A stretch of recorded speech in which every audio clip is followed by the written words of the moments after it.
All right, thank you so much, everyone, for attending our Friday Hit from Peers sessions for this spring semester. Today, we will have Dr. Jorge Ariola Farjas as our speaker, and I am here will introduce him shortly.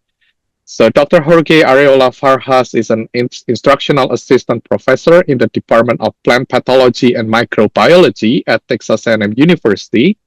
His career includes over a decade of teaching and research experience in the United States and Mexico, where he has developed courses in bioremediation, environmental regulations, and biofuels. He holds a PhD in environmental sciences, supplemented by postdoctoral research and internship at various US and European universities. He has authored over 30 publications and has led research projects funded by the DOE, UK Newton Fund, and Conesit, probably. Dr. Ariel Farhas is actively involved in professional development, having earned the AQ certificate in effective teaching practices and participated in the generative AI cohort at Texas A&M.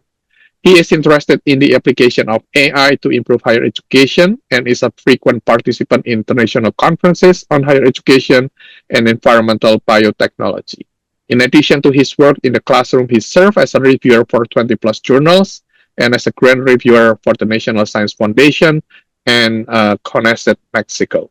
Dr. Farhas, please start your presentation. Hi, everyone. Thank you, Armando, for the introduction. So once again, my name is Jorge. I'm an instructional assistant professor here in the Department of Plant Pathology and Microbiology. I got a PhD in environmental sciences, so it's a weird place to be, but we have here an undergrad program on bioenvironmental sciences, the BSc program. So I'm teaching different courses in this program. I'm focusing basically on my position on teaching. So I have developed courses for production of biofuels, bioremediation, and also environmental regulations, which is one of the case studies that I'm going to present here. Also, basically what I want to share here in this presentation is my experience with the use of AI. So I started using AI like probably around 2 years ago as an educator. I started using AI to improve the assignments that I'm providing to my students. I basically wanted to create like more creative assignments for our students. So I started doing that with AI. Then I also introduced the use of Perusal in one of my courses. And Perusal basically is a tool that can be used to engage the students outside of classroom. So we can provide different documents, readings, videos that they can watch or listen in some podcast. And the students interact with this material, and then the AI included in Perusal. I don't know exactly how it works, but the AI basically grades that interaction in the Perusal platform with the students. So I also been using that tool. And last semester, when I was teaching this environmental regulations course, which I also only teach in fall, I started planning this activity as part of the second cohort of generative AI here in the university. And I decided to apply it in a project where students needed to use or create hypothetical company profiles and evaluate the environmental impacts and in different kind of regulations. And basically this project is a project that I designed to be implemented in right before the midterm, just to try to help the students to solidify the concepts or grasp the concepts before they go to the exam. And there are like many concepts in this type of courses, because this class is for environmental science students, and not for law students. So basically, we're focusing on scientific terms and the rationale behind putting those regulations on specific contaminants. So in this case study, they were basically analyzing those impacts and going back to the regulations and why those regulations establish those specific limits. So I actually kind of modify this project from a previous project that I'd applied before, like applying the AI thing into this project.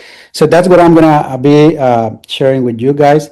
And basically, the students are reviewing and also like mastering concepts related to Clean Water Act, Safe Drinking Water Act, Cleaner Act. And the main idea is to help those students with the analysis, the data evaluation, and also have a critical thinking and assessment on the AI generated information. So just to start, this is the different topics that I'm going to be touching today used to be on the same channel. So I'm going to start with the why AI literacy is important in higher education.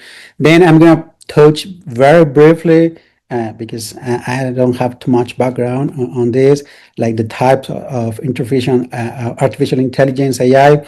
And then I'm going to introduce the environmental regulations course where I applied this technology. And I'm going to provide also the details for this case study, the learning outcomes, and the reflections and observations from my students, and final remarks.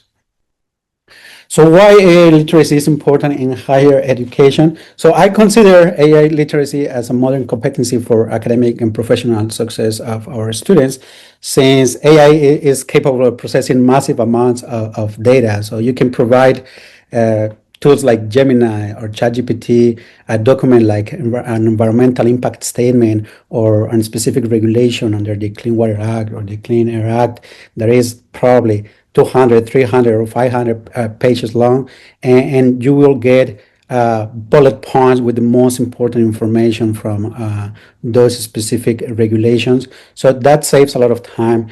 And to be completely honest, I suspect that my students were actually using AI for this in previous courses. So I decided basically to put it in a formal way and shift the focus from memorizing those regulations to the application of those concepts. And also something that I wanted to put it into the students' perspective is that the AI have different downsides. The most common one is hallucination, basically inventing non-existent citations or regulations, and we need to be aware of that.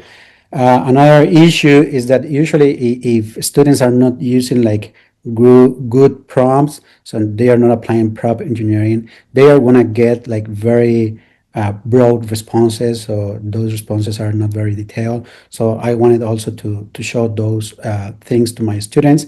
And finally, because I consider that AI should support the learning process, but not replacing the critical thinking. And once again, I said that I was going to touch this very briefly. So these are the different types of artificial intelligence that I know. So, and when I'm speaking here about AI during this presentation, I'm not referring to narrow AI, where these kind of tools can conduct very specific tasks like tools like Grammarly or Siri. I'm not also referring to artificial general intelligence, which have like human level intelligence. I don't even know if we have achieved this level at this point, but I think we are on that track.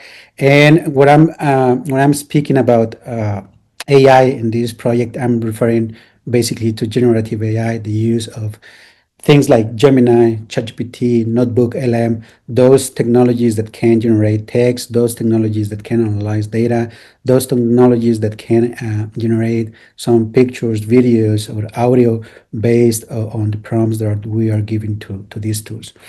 And as part of this introduction that I wanted to give for my environmental regulations course. So once again, this is an introductory course to environmental regulations for students who are on environmental sciences major. So they are not like very familiar with some of those terms. So I start my course with very basic things like discussing the difference between environmental laws and environmental regulations, which is basically the transition from general frameworks in the laws to actionable limits in environmental regulations, those agencies that put specific limits for different types of contaminants.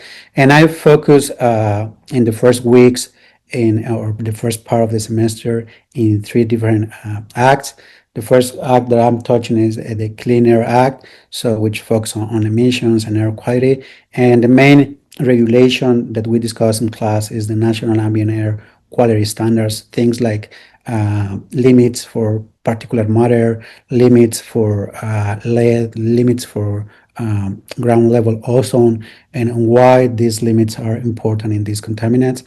Then I cover the Clean Water Act and more. I focus more on the point sources discharges. So basically, those discharges that are coming from directly from a pipe, and mainly these are related to the National Pollutant Discharge Elimination System (NPDEs). And I covered here things like contaminants like organic matter, total suspended solids, pH, and others. And finally, we cover the Safe Drinking Water Act with focus on public water systems and mainly the National Primary Drinking Water Regulations or standards, which covers things like microorganisms in drinking water, disinfectant byproducts, and also the new rule adopted by the EPA on PFAS concentration on drinking water. So all of these are legally enforceable contaminant limits that the students need to learn. And the way I try to implement this AI like project in this class once again was before the midterm. Is like trying to compile all of these different acts that we discussed, different regulations, and put it into a single project where the students have to form small groups of around 4 students. Then they have to develop hypothetical companies, like, for example, cosmetic companies or petrochemical companies or such. And they have to provide very specific details like location, process, products, wastes, and such. And then they have to audit the daily operations against the Clean Air Act, the Clean Water Act, the Safe Drinking Water Act. They have to develop a plan to mitigate the impacts and meet environmental regulations. And finally, they have to synthesize the findings in a 15-minute pre-recorded presentation that they have to submit together with the prompts that they were using, because they are allowed and actually they are required to use AI for all of these stages of the project while they are verifying all of these claims from the AI from EPA sources. So they also have to submit their prompts and cross references in a separate document. So I just decided to put this image here where the AI is creating an initial draft, and then the students have to verify all of this information by using sources like the EPA, the Code of Federal Regulations, and state agencies, and have a final output which they have to present in a pre-recorded presentation. And the learning outcomes that I have for this case study of this project is basically the students have to explain the core concepts of regulation. They have to understand the Clean Air Acts, Clean Water Act, Safe Drinking Water Act, and those regulations that are related to these acts. They have to apply regulatory knowledge to specific industrial scenarios. They also have to analyze data from both the AI and traditional EPA sources. And finally, there's in specific learning outcome for the use of AI, which is that they have to critically evaluate the reliability, validity, and ethical implication of AI generated outputs. So these are some of the results that I found and the findings of the students. So generally speaking, the students found that AI, it's a valuable tool for brainstorming, organizing content, and like helping with saving time for the initial research phase, and also provide some structural support to create outlines for the main project. However, most of the students and most of the groups found like kind of similar limitations, like the responses were like very broad and failed to address the specific details required for facility level compliance, or some issues with lack of proper citations or hallucinations. And that's why they had to verify all of these claims by the EPA.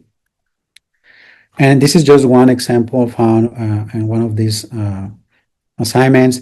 So, for example, for a chemical plant, where this chemical plant have to release or some water, and the AI can successfully suggest like potential pollutants coming from this kind of chemical plants, and basic treatment technologies to mitigate those contaminants. But then the AI makes like specific local limits for that specific type of plant. So then the students have to go to the EPA sites or the NPDES specific regulations, look into the database, and report updated specific and precise local data for this kind of discharges. So just to conclude this presentation, I would say that the use of AI in these kind of projects helps students to clarify complex frameworks and concepts related to these kind of acts and regulations.